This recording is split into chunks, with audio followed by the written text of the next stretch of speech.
people are reaching out, people are crying, people are desperate. It's just doesn't make sense to us, and it's hurting us massively.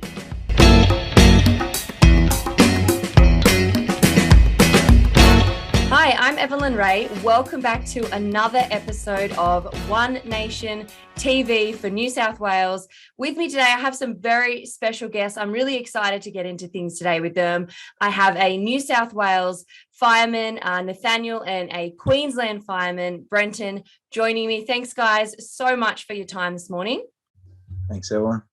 Thanks so much, Evelyn. Great to chat to you. Yeah, now I'll start off with you, Nathaniel.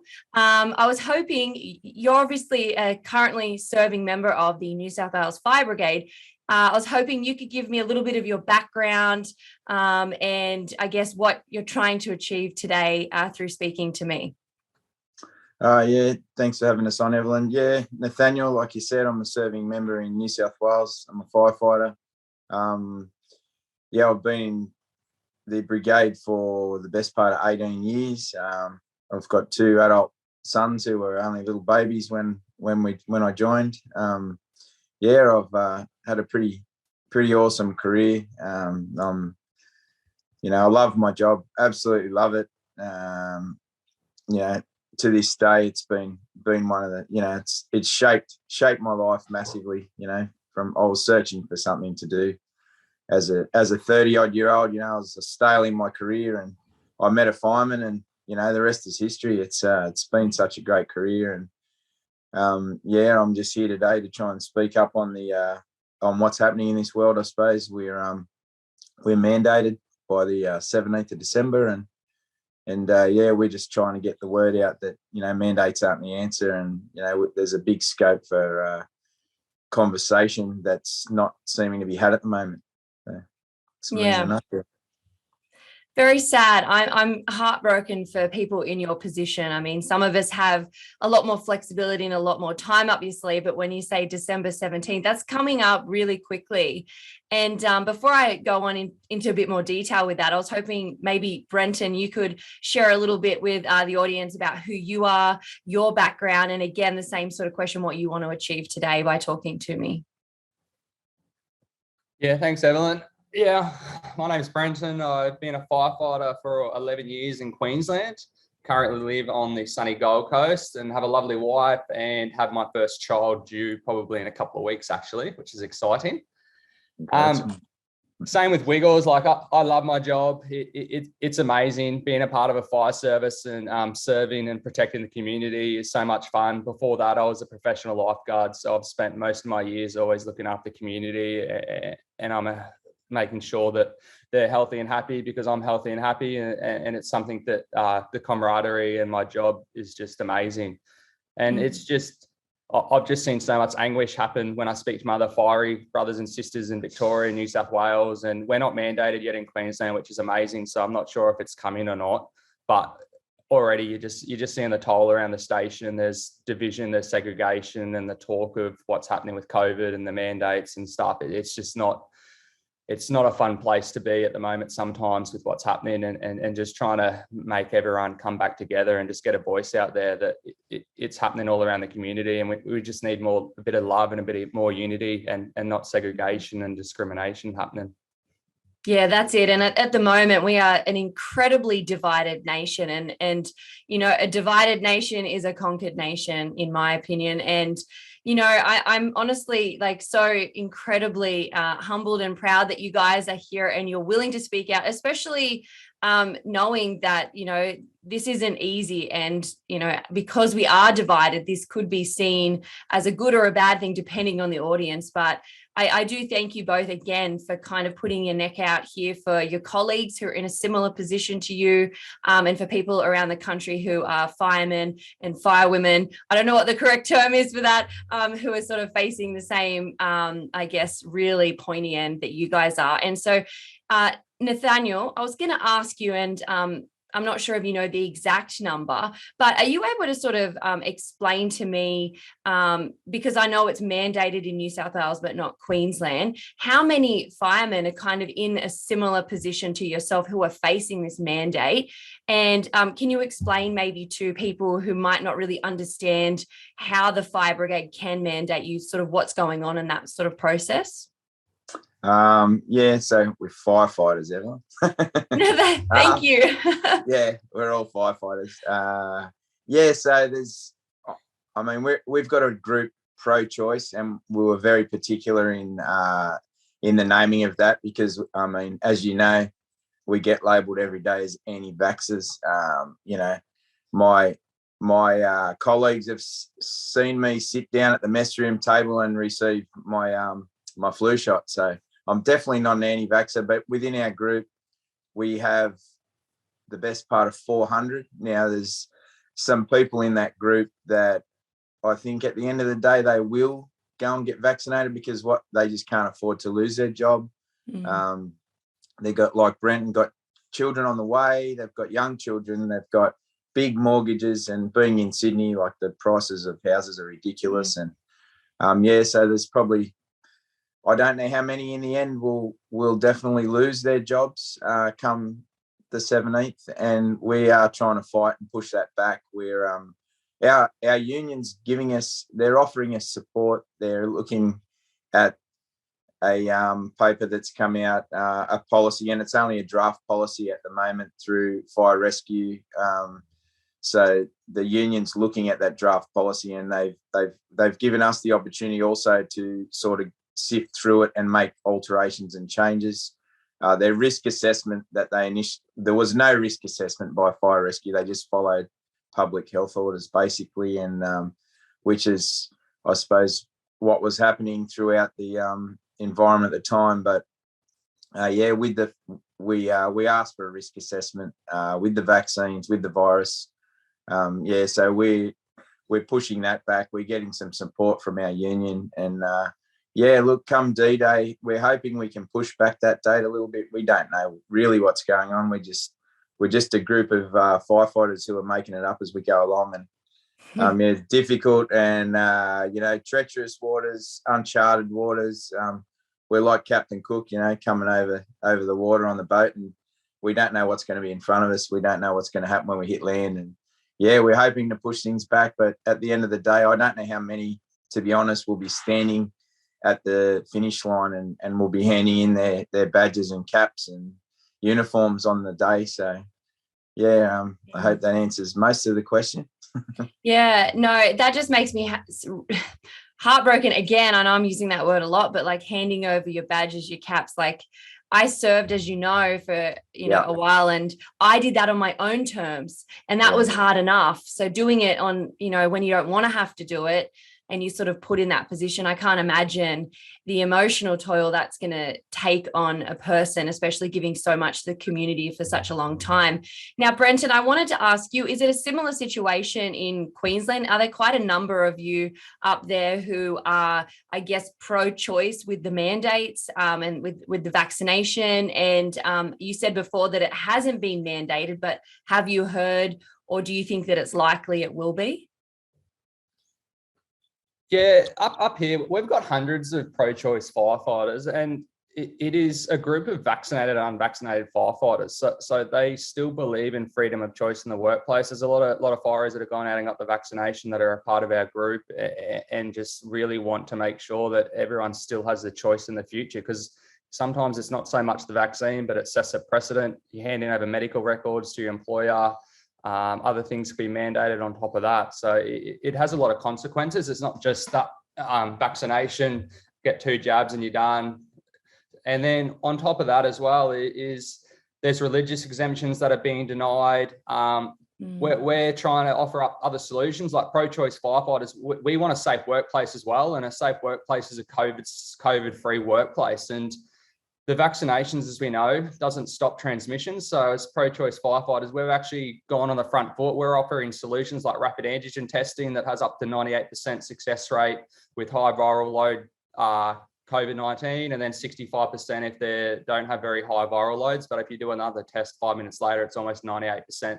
So we're offering that solution of coming to work, doing a rapid antigen testing to make sure we're free of COVID for ourselves and then also our team members, but then that protects the community and also protects our family members. So it's not trying to say we don't want the vaccine, we want safety measures as well. So we're really trying to just get on the front foot, speak with our employer, speak with our union, and just make sure that we're offering different solutions and control measures to do what everyone wants, which is just a COVID safe place. So I'm not sure if it's going to get mandated. We'll see. But at the moment, even without that, as I said, we're still offering solutions for having a safe place. And that's what we're all about. And we're all together, as I said, vaccinated, unvaccinated. It's just keep us healthy, happy, and keep us safe. And have the things that you've mentioned, like the solutions to a COVID safe workplace, have they been well received by your superiors and colleagues and I guess the hierarchy of the fire brigade up there? I think they're just looking at them, they know about them. And as I said, I think they're going through all their policies and procedures and looking at all the avenues. And they, as I said, they might not mandate it and they might bring rapid antigen testing. I know some other industries are using that. So I suppose it's just have the fingers crossed and see what comes up, and hopefully common sense prevails and we can come to agreement that keeps everyone happy and keeps everyone safe. Yeah, definitely. And I wanted to sort of touch, Nathaniel, about the emotional sort of impact this is having on yourself in particular, if you wanted to share, or if you can speak on behalf of other firefighters who are in a similar position to December the 17th. Like what is this actually taking on the mental health and emotional well-being of serving firefighters? Are you able to share a little bit about that? Yeah, I think so. Just running off the back of what Brenton just said, like we're putting forward all these measures, and to us they seem quite sensible. The rapid antigen, PCRs, risk assessments. There's a raft of measures that have been put in place in my agency that I think there's less than 10 firefighters who have caught or contracted or spread COVID in this whole period since day one, since back in the end of 2019. So with that, like, it's the mental toll is massive, because it's, we're looking at these problems and there's common sense solutions which are just being flat out ignored. It seems to be just and this is the frustrating thing. We choose to live our lives. I mean, as a profession, we need to be fit and healthy, ready to serve the community, ready to jump. I mean, our heart rates are up and down. We'll be reclining at work, just having a bit of lunch or having a rest, and all of a sudden the bells go off, your heart rate goes up. So we maintain a pretty decent level of fitness, and in that, we're making a choice, and our choice is just not.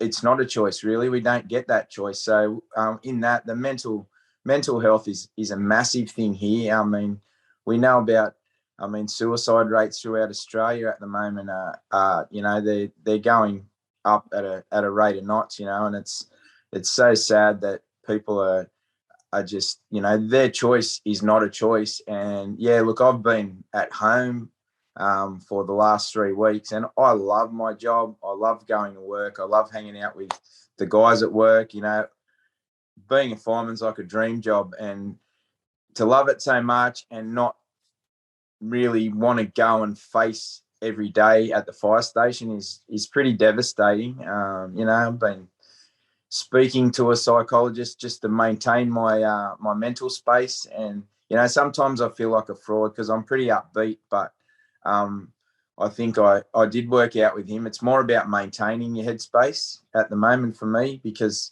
some days are worse than others. Like my wife lost a job probably 6 weeks ago, and she's a stoic person. She's so honest. Like she was working at home for 3 or 4 or 5 months, and she'd start early, finish late, only take her breaks. No one's watching. She's doing the right thing, and she was treated like a criminal. It was so sad to know I couldn't advocate for her, and that's really the impact on my mental space. And I mean, other people I'm choosing. I'm in a good position where I can choose. Okay, I don't like what I'm seeing. I'm going to make a choice. My choice in the pro-choice debate is not to be vaccinated, but the people who have to get it and they feel like me, they're the ones I really feel sorry for. And yeah, so speaking on behalf of my colleagues, yeah, I've seen here and I've seen here, you know, and on a daily basis it goes like this, and you know, people are reaching out, people are crying, people are desperate. It's just doesn't make sense to us, and yeah, it's hurting us massively. So yeah, I mean, I have family who are, you know, serving firefighters as well. yeah. And I've shared with you just the devastation that they're about to face, you know, young family, 4 children to look after, put everything on the line for this job. And now is, you know, potentially in the future, you know, gonna lose all of that. And so, you know, that is kind of why I really wanted to have you guys on, because it is just devastating, because we are losing people who are actually helping our community and who have helped. You've done 18 years helping our community. And yeah, Brenton, are you facing a similar sort of pattern in Queensland where you're seeing like maybe the stress of potential mandates like looming in the workforce, and sort of the impact that all of this is having on firefighters around the country? Because it is happening in Victoria as well as New South Wales, and you know, I'm sure it's going to infiltrate other states at some point. Yeah, there's a huge mental toll going on. Like the anxiety is high. I've actually already spoke to some firefighters who have been crying on the phone to me, because I sort of lead the group and part of the admin group. And yeah, I've had firefighters on the phone crying, and the anxiety is really high because there's just no honest debate going on. And it just seems like our voices aren't being heard, and people just want a safe place to be able to just say their truth and their thoughts. So like, most firefighters are pretty good guys, and a lot of them, as I said, like there's religious exemptions to vaccinations. Heaps of them want to wait for Novavax. Some of them just want to wait a little bit longer for some more studies, or just have a little bit more time to make up their decision. And under the ATAGI immunisation handbook, that they're entitled to that. That's legally entitled. But you mention that, and you get ridiculed in the public, or if you say it around the wrong person or something like that. So it's just this place where it's just coming from you at all angles, that you almost feel like a criminal, that you want to be able to take a bit longer or choose a different option. And I think with any medical procedures is you're entitled to choose. Someone goes to 3 different surgeons for a shoulder surgery, and they can choose which one they want. But in this debate or situation, you don't get a choice. And I think it's the choice that's been taken away. And then, as with my brothers and sisters in the other states, as soon as that word mandatory comes in, it's coercion, and you're doing it under duress. You got to make an option, and you got to make it now. The time's taken away from you. You can't wait for the Novavax in a couple of weeks, and that's where the anxiety and stress is coming in, and the mental toll. And you're picking between feeding your family or doing something that you're not quite ready to do under your own terms. And it's just not a very healthy situation at the moment. And then you also, where do you turn to and who do you speak to? So that's the biggest one, is just trying to support everyone through this, and hope we come out the other side. And it's just, you just see it everywhere going on. So there's huge mental toll happening as well. And I suppose we could get away with it and not get mandated, and that's happy days, or we could get mandated, but it's still being discussed, and it's still something that fireys are scared that they're going to have to make that decision very shortly, and it'll be taken away from them. Yeah, and that was my next question that I was going to ask you, is do you feel, and either one of you can answer, but do you feel like you're being heard?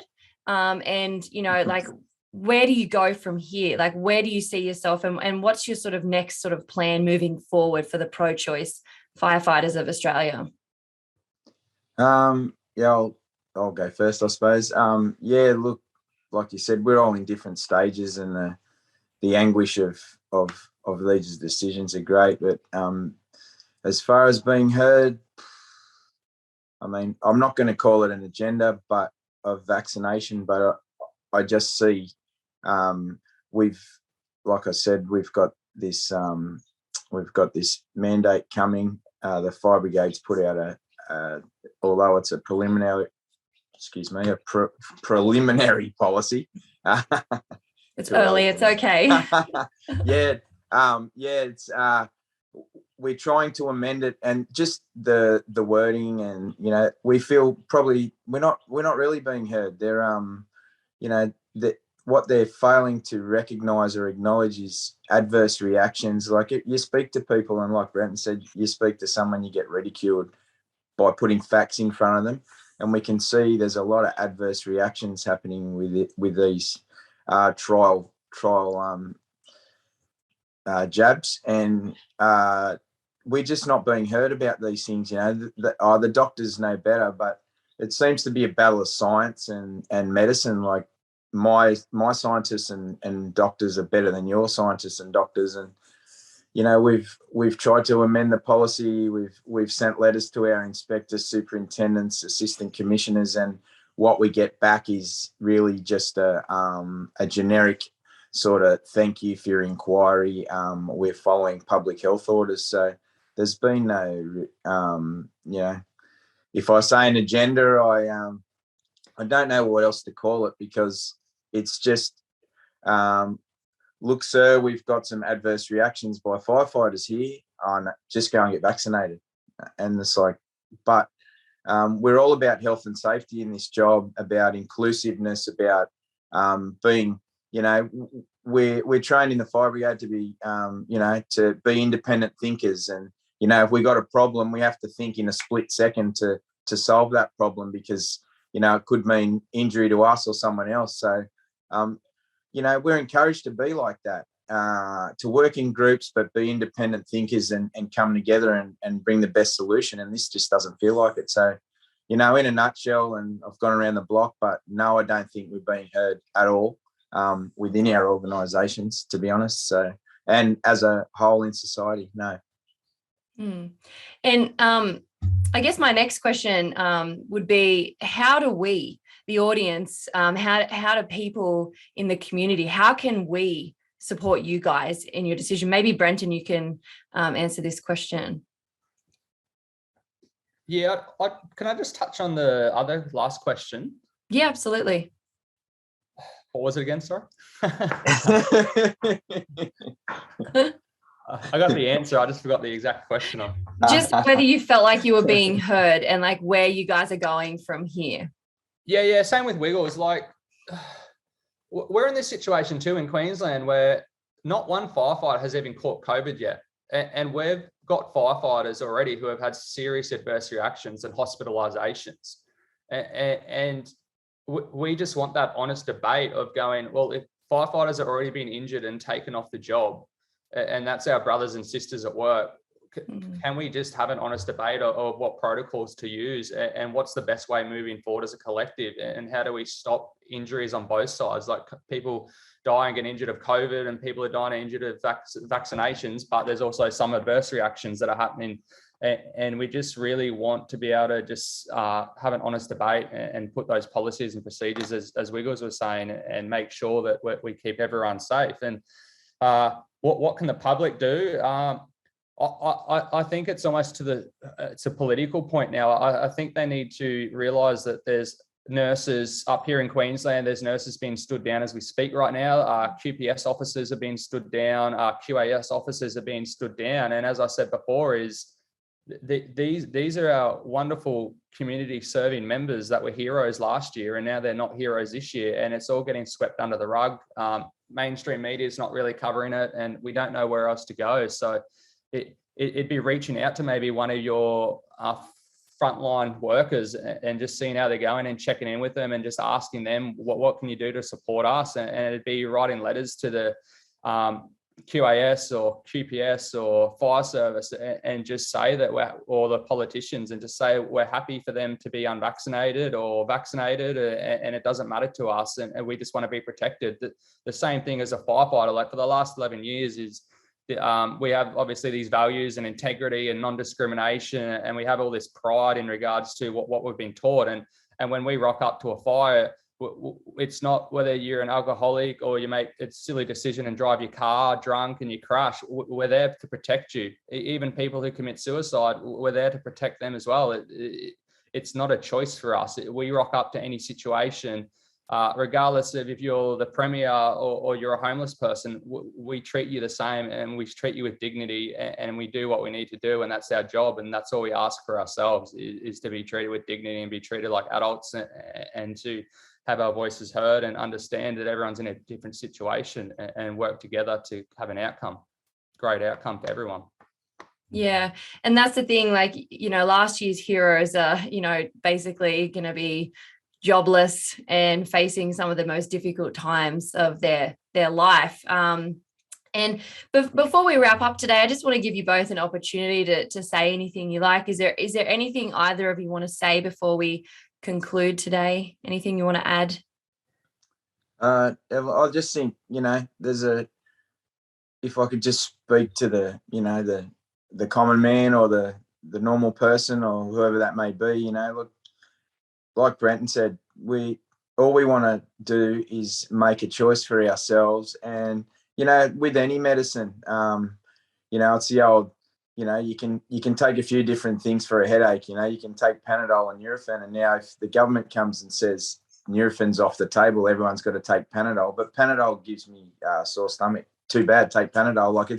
This is the debate. It's that silly, we look at the statistics in COVID, and the chance of catching COVID is pretty low. The chance of dying as a fit and healthy professional firefighter are basically zero. The risk and the benefit of getting a vaccine is, to everyone's different, and that's what makes us human. We're all slightly different, and what the medicine that will cure you might make me sick. So to have a blanket approach, we just want people to stand back and say, well, a blanket approach to medicine just doesn't make sense. It's it's a risk benefit thing, and your benefit is my risk. So please, everyone, just we are the normal people. We're doing this job, but we're like you. We're firefighters, but teachers, nurses, they're being stood down. Like you said, yesterday's heroes are today's zeros. They're going to be at home watching Days of Our Lives, eating chips on the couch, and when they could be making some real difference in this world. So just everyone, just sort of open your eyes and open your ears and open your hearts, and sort of realize that COVID's a real thing and we don't want to catch it, but we also realize in the whole scope of things there's a real benefit for the debate, and we just like to have our choice and our opinions heard. So thanks for having us on today, Evelyn, too. Thank you. Yeah, no problem. And Brenton, do you have anything you want to say before we conclude? Yeah, thanks, Evelyn. Yeah, just to bring back the connection. Like, I think last year with lockdowns and what's happening, I think there's just such a big disconnection. I just want everyone to, hug again and bring some love and bring some joy amongst each other. And really just, we're still humans. We're not an unvaccinated or vaccinated person. Like, we're a human being, and regardless of status or in regards to vaccination, it is just bring back the love and bring back connection. We need to come back as a community and as Australians and really unify and work together and make sure, as I said, is wouldn't you rather have teachers teaching your kid, or fireys protecting you or bringing you out of a building, and doctors and nurses and hospitals, like firing 4,000 nurses? Just why would you do that if there's other solutions, rapid antigen testing, even fireys or cops or ambulances and all the other industries as well? Like, as a community, what's best for us moving forward, and can we come to a solution, and can we have an honest debate about it? I think that's all any of these workers want around Australia and all the industries is where's the love, really? Where's the human touch to this? And I think that's what's really missing. And I'd really love for everyone to just get back to the human touch and go give someone a hug and know that we're going to get through it together, and to come together is how we sort of solve everyone's problems. Like, the Anzac spirit is something that I think we really need right now, and make sure we can take that forward and come to a solution that helps everyone.